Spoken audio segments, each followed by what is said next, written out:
CBS News, Denver. As the year runs out, we thought we'd take a few moments to reflect on the local news events that have affected our lives over the past 12 months. Here's Ann Rubenstein with the first of two special year-end reports. 1982 was a year of despair. Jamie. And a year of joy and hope. Pretty silly, huh? 1982 tested the resolve of thousands of Minnesotans who were thrown out of work. And 1982 offered a fresh start for Minnesota's most famous prisoner, T. Eugene Thompson. It all began with the kind of Minnesota winter that the rest of the country thinks we have every year. There was snow and more snow, 95 inches for the season, a record. As much fell in the month of January alone as in the typical winter here.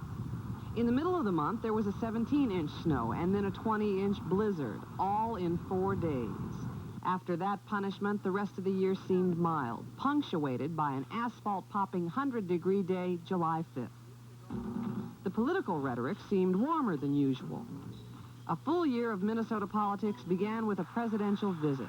Ronald Reagan came here early in the year and after predicting better times in 1983, turned the political stage over to local hopefuls. Minnesota is supposed to have some of the strongest political party organizations in the country, but this year both parties saw their endorsed candidates for governor rejected by the voters. On Election Day, Minnesotans voted in a landslide for the once and future governor, Rudy Perpich.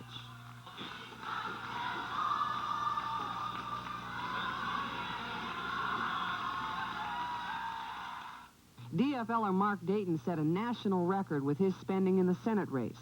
But in this case, incumbency was more valuable than wealth. Dave Durenberger won his first full term to the Senate.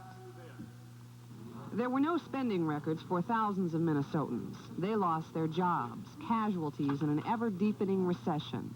184,000 were out of work in November, a jobless rate not equaled since the Depression. As social services were cut, hundreds lived on the streets, and others who still had jobs took to the streets.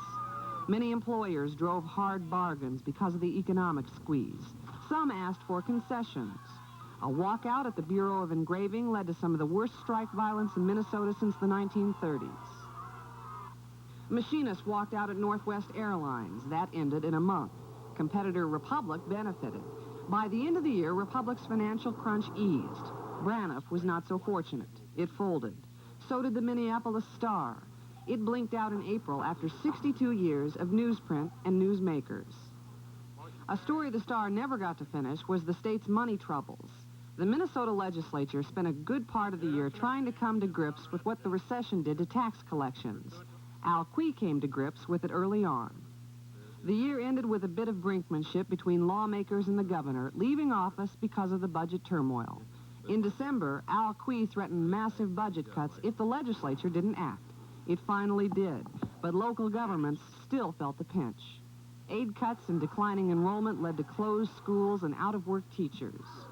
And the prospects for the coming first few months of 1983 don't bode well for immediate improvement. I'm Ann Rubenstein, WCCO Television News. We will conclude our